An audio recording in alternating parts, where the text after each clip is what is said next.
Hi, and welcome to the Second Tuesday educational event. Today we're talking about sugar, the good, the bad, and the ugly. And I'm very excited about this, especially now that we're headed into the holidays.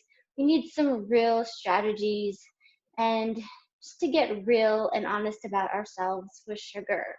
So let's go ahead and get started. Today we're talking about sugar and where does it come from?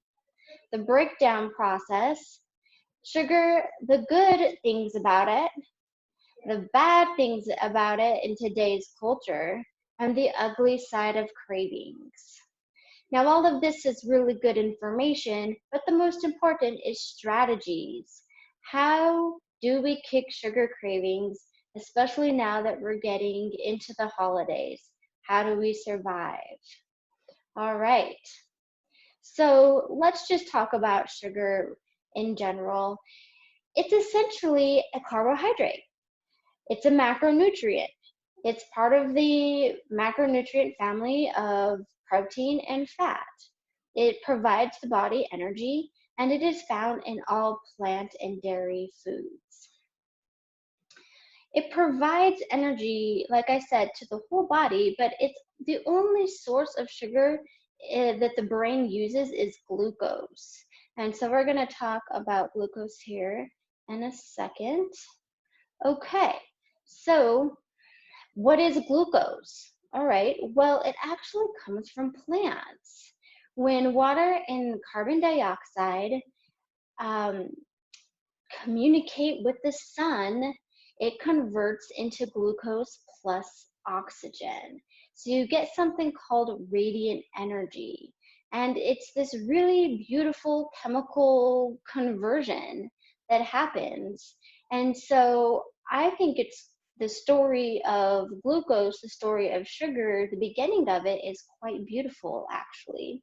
We need this glucose inside the plant to create its structure to grow and to produce. So there in a nutshell is where glucose comes from and what it is.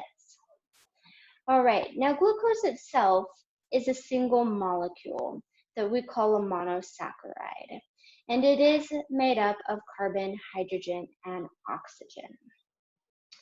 So there's also other types of monosaccharides, such as fructose that comes from fruit and honey, and something called galactose. These are all single molecules. Now what happens is if a molecule joins up with another one, it's called a disaccharide. For instance, glucose plus fructose converts into regular table sugar. Glucose plus galactose converts into lactose, which is the sugar in dairy. So those are your simple sugars. And then we get into a little bit more complex sugars or polysaccharides or complex carbs. This is what happens when those molecules link up in a longer chain. This is where we get our fiber. This is where we get our starches from. Now, things get a little confusing when it comes to simple carbohydrates versus complex carbohydrates. So I put this picture here so you can see what is the more healthiest carbohydrate to consume. And it's pretty easy if you look at these pictures to see which one it is. If you look at the simple carbohydrates, they have been somewhat stripped of their fiber. So they have less of a longer carbohydrate sugar chain to them, meaning that they're going to break down in the body a lot faster and a lot quicker into those simple sugars. Versus the complex carbs, where you can see just by looking at it, it's much more healthier. There's much more fiber in there. Those long chains are intact. They are high quality. And there's also, if you look at the vegetables and the leafy greens, there's a lot of other vitamins and nutrients and phytochemicals in them. So it's really behooves you to just just by looking at food to know which one is a healthier choice. Okay, so why is sugar so abundant? It's in all plants, it's in dairy products, it's in fruits and honey. What's going on? This must be super important, right? Well, sugar is very important. As I said before, glucose is the primary source of energy in every cell of the body, and it is essential for brain function and the neurons in the brain for maintaining health. The brain is the most energy demanding organ, so we really need to have good quality sugar in our bodies. Sugar, when we look at our ancestry, when we look at historical findings, we know that we were hunter and gatherers. Sugar meant survival. If you could find it, it's a very quick source of energy that again, it fuels our bodies. Sugar and sweet foods also meant that it's safe to eat. When we forage, when we gather, if something was bitter, it may not be safe to eat. If something's pungent, it may not be safe, but we always know that sweet meant safe, it's not poisonous. So it's very easily recognizable.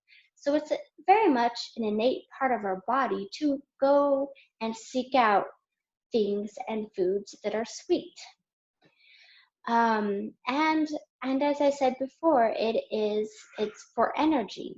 So if you ate more sweet foods during the fall, you could store some of that as energy, and that could mean uh, your survival for the winter. So that's how we adapted, and that's how we grew, and that's how we've been able to survive. So, what went wrong? If sugar is so amazing in all of these ways, why do we have to stay away from it nowadays in our culture? Well, that's because sugar is now an extreme abundance. And not just your fruit sugars and not just your complex carbohydrates, but we've managed to process our flours and process our sugar and industrialize our food product to where it breaks down extremely quickly in our bodies. And not only that, but we're not foraging, we're not searching, we're not hiking for that donut in the woods. We can literally get in our car, drive around the corner, and pick out an array of energy rich foods. So, convenience and accessibility now does not work in our favor. So what happens is, why are we still doing something that doesn't work in our favor? Well, there's something in our brain it's a neurotransmitter called dopamine. All right, dopamine is a part of our reward system. It stimulates pleasure and it lets us know that we're doing a good job, kind of. It's the reward system. And this is healthy in some ways, but what's happened is that when we excessively consume too many refined products, too many sugars, it overexcites the system. And it can turn into an addiction. It can turn into constantly craving foods that are not good for us. Even if we know on a certain level, like, yeah, eating that cookie is not very good for me, but then we do it anyway because the cycle that we're in, this dopamine reward system cycle, is very, very strong on us. So that's where we get into the ugly, vicious cycle of sugar addiction. We eat sugar It's wonderful. We crave it then, and then we get that nice big dopamine release in the brain, that we get that spike of energy, we get that feel good chemicals within us, and it's great. But then what happens is our blood sugar levels may rise too high, then our insulin levels get involved, and when that happens, the insulin levels become so high that our blood sugar levels drop. And if our blood sugar drops too low, we all of a sudden get sugar cravings again. We need that another hit of that sugar, another burst of energy to keep us going. And it may even seem like we're hungry. So then we get like these hunger pains, and the cycle starts all over again. So this is the perpetuating cycle that happens with sugar, and it happens with ultra processed foods as well.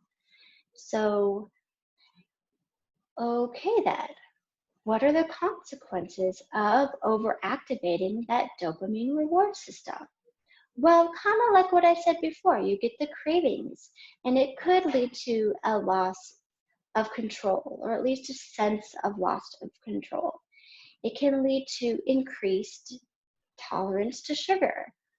It could mean that at one point, one cookie was okay, you're good. All of a sudden, that led to 2 cookies and to 3 to keep up that burst of energy or that sugar hit. So that could absolutely lead to weight gain and to diabetes. And even though we think that we call this energy rich foods, all of this energy, but really it just leads to fatigue, it leads to burnout. So that's a lot of information that's kind of a bummer. What can we do about it? Is there something that we can do about this to really break the cycle? And the answer is yes. You do have control, and we're going to go over some strategies on what you can do about that. So here is a little joke that I put in here just to break things up a bit. I like chickpeas. In fact, there is a wonderful chickpea recipe that goes along. It's in the handout that goes along with this event. So if you do not have the recipes, the healthy holiday dessert recipes, you should ask for those, because I'm telling you, it's a really good dessert. Okay, so we're emphasizing a little bit more on nutrition and care, mind, and spirit in this event. But really, it's all about the 4 pillars of health. Here at Morris Health, we like to look at things as a whole, and that also includes exercise and personalized medical care. These are all of the areas that really help with a person's well-being, and it really helps people with changing their lifestyle when they look at all aspects of these areas. All right, and that's what we're going to do now. So we're going more into the care of mind and spirit, and we're going to talk about the emotional side of eating. So feeling that a situation is out of our hands can be quite difficult, and many people deal with emotional confrontation or issues in different ways. But some things that are very difficult are grieving over a loved one, feeling lonely, feeling angry, and frustrated with the state of the world. And that's sort of hitting home to a lot of us right now. One of the few things that we do have constant control over is what we put in our mouth. It's what we eat. We can control what we eat. We can control what time we eat. We can go to the store pretty much at any time. We can order online. There's so many things that we can do as far as eating goes, and choosing what we eat goes. That's a main source of control. okay? But now what we're gonna do is we're gonna change our perspective about that so we can feel empowered and not always feel at a loss of what to do. So one of the things that needs to be looked at here is our opponent, and that is the major food companies.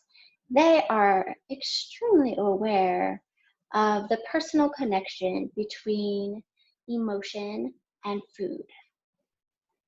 And they go way out of their way to make sure that we understand that food is comforting. Their food is comforting, and it will get us through our day.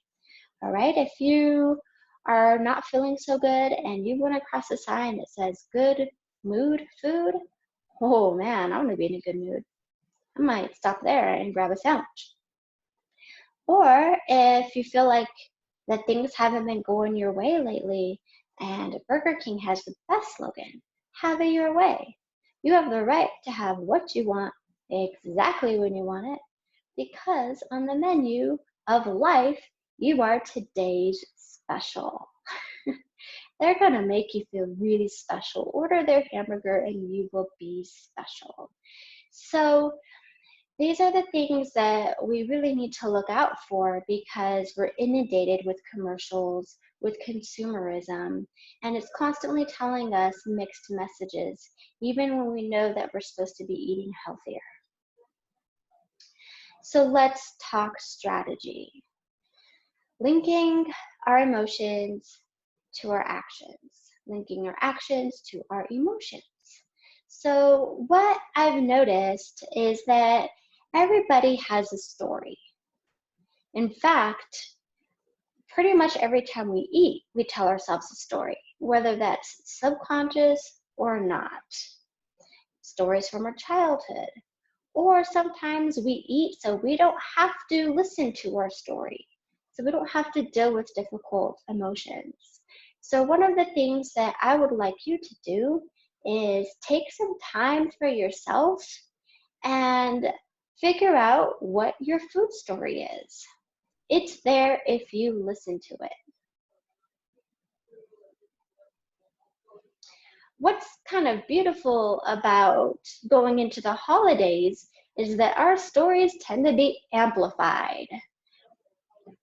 So there's commercials out there, and there's the stores and the gifts, and they're all saying holidays are so special and you need to have everything perfect, and look at this perfect house with these special people and everything is great. But sometimes that just makes our story worse. Sometimes that can just make us feel bad about ourselves.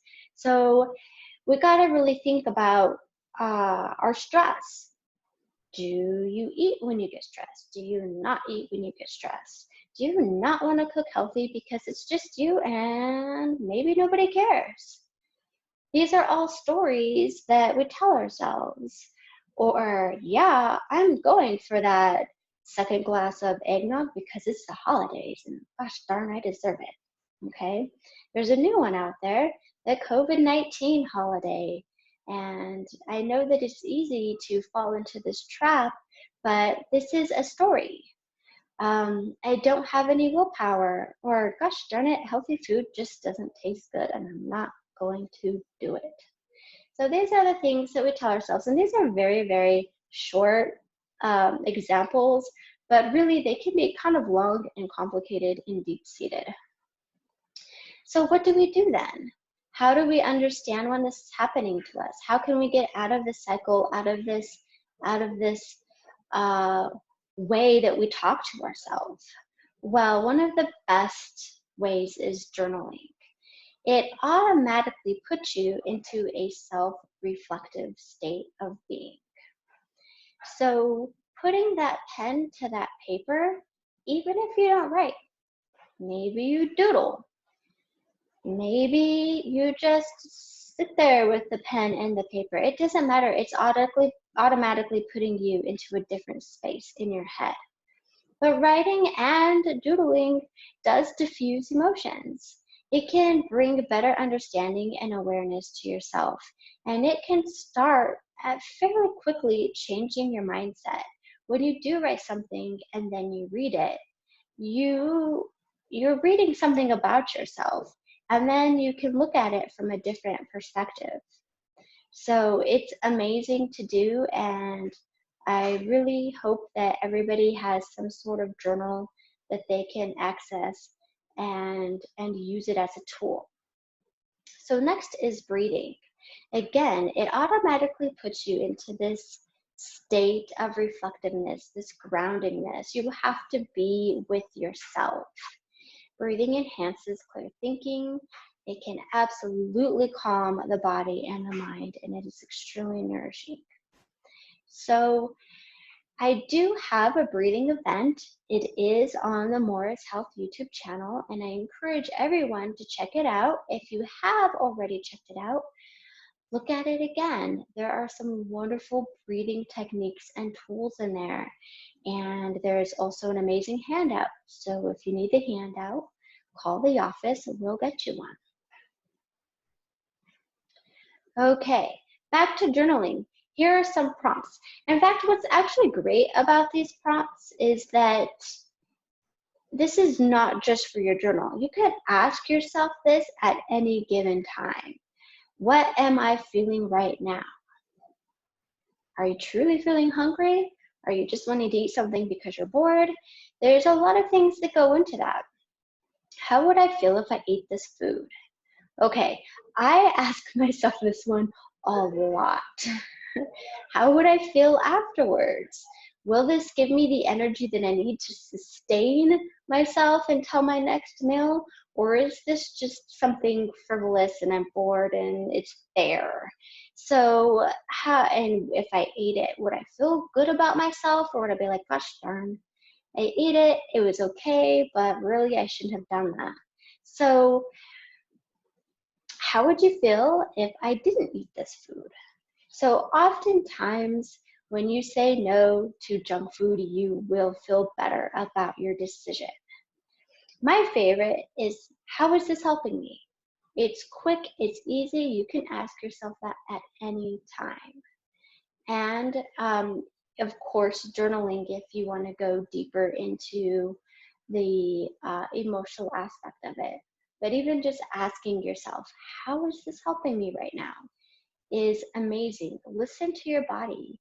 Your body is trying to work with you and let you know what's going on. So, mindful eating. So, we've all heard this before. Don't eat while you're watching TV. Don't eat in a hurry. Sit down when you eat. Yeah, and those are good. Those are really, really good. But there's also a little bit more to it than that. My favorite, I think, in here is, actually I have three favorites in here. One is cook and eat in a good mood.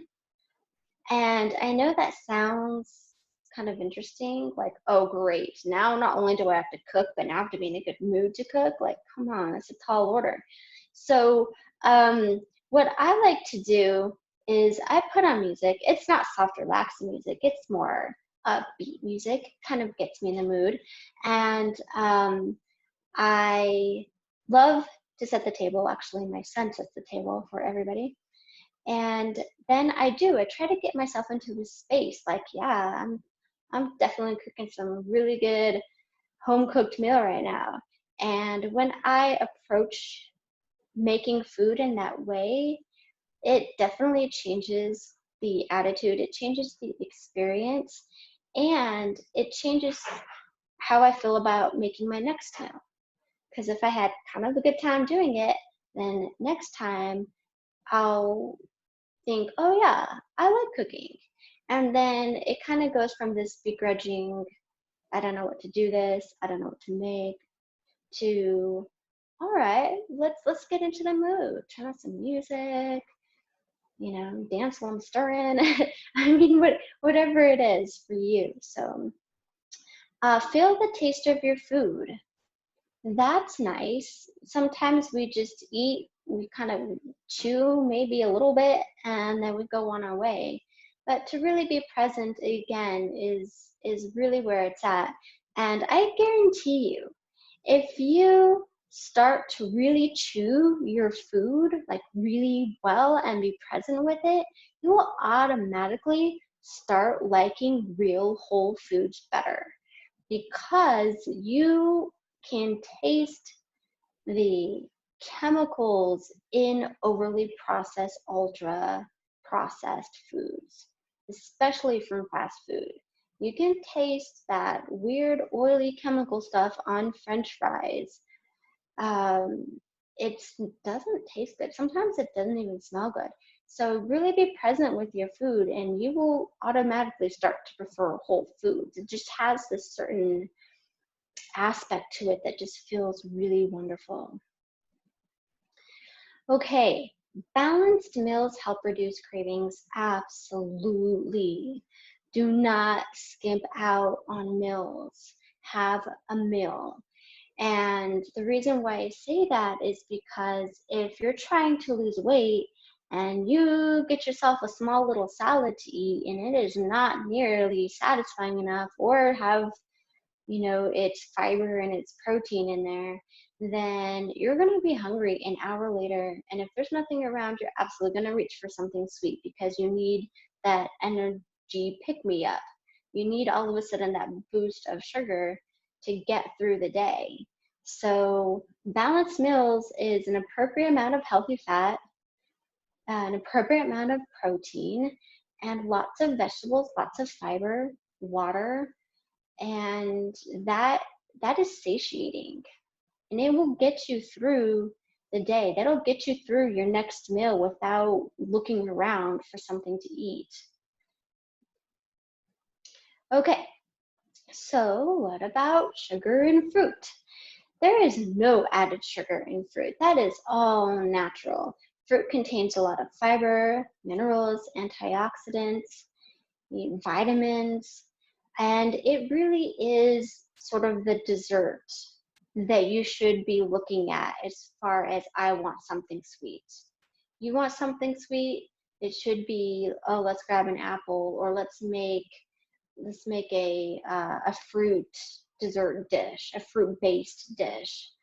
Um, Limiting your fruit juice, and that's basically because it doesn't have the fiber in there to slow down those sugars from spiking up the blood sugar levels. Dried fruits does not have the water content that is quite helpful when it comes to being satiated. So you want to limit yourself on those types of fruit.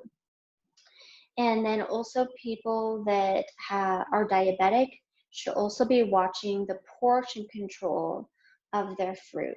Too much fruit in one sitting, especially something like grapes or mangoes or pineapple, without there being some sort of other buffer there, can spike the blood sugar. So you got to watch the portion control there. Okay, so again, we're heading to the holidays. There's going to be an abundance of food everywhere. Well, how do you know how to make the best choice? Well, you look at it. You find out something that's recognizable. If you look at the fruit cobbler up on the top left, you can see the whole fruit. You can see that there's oats it's a topping of oats. That's a way better option than that processed sugar cookie with the yellow frosting and sprinkles on there, which has no identifiable whole fruit to it at all. So the pudding, well, that doesn't look identifiable as far as it being avocado goes, but it's not processed. That avocado pudding is chocolate, avocado, maybe some maple syrup, and that's it. It's just been in the food processor to make it look that way. So those are very simple ingredients, and it's not highly processed food. Now on the bottom, that's a pumpkin bar, and you can kind of tell that that's some pumpkin, and you got your seeds on there too. And you can tell that it's not ultra processed, not like the cookie. So those are all desserts that you can reach for, and it's gonna be better than the cookie, the ultra processed food. So when it comes to sugar, how much sugar you're supposed to be eating, well, okay, so the limit, the limit to sugar intake is 36 grams of sugar for men, 25 grams of sugar for women. There is also something out there that says on a 2,000 calorie diet, it's 50 grams of sugar, and I think they just sort of generalized that. But I don't, I really think it would behoove you to stick to the 36, 25-gram rule as an added sugar limit. When you look at it, it's really not all that much. You eat a muffin and you've exceeded your sugar limit. I mean, I hope that's a big muffin. It may not be, who knows? That iced tea exceeded your sugar limit. There is, I mean, you can get sugar-free iced tea and you can take that lemon and just squeeze it in there, and it's just as satisfying.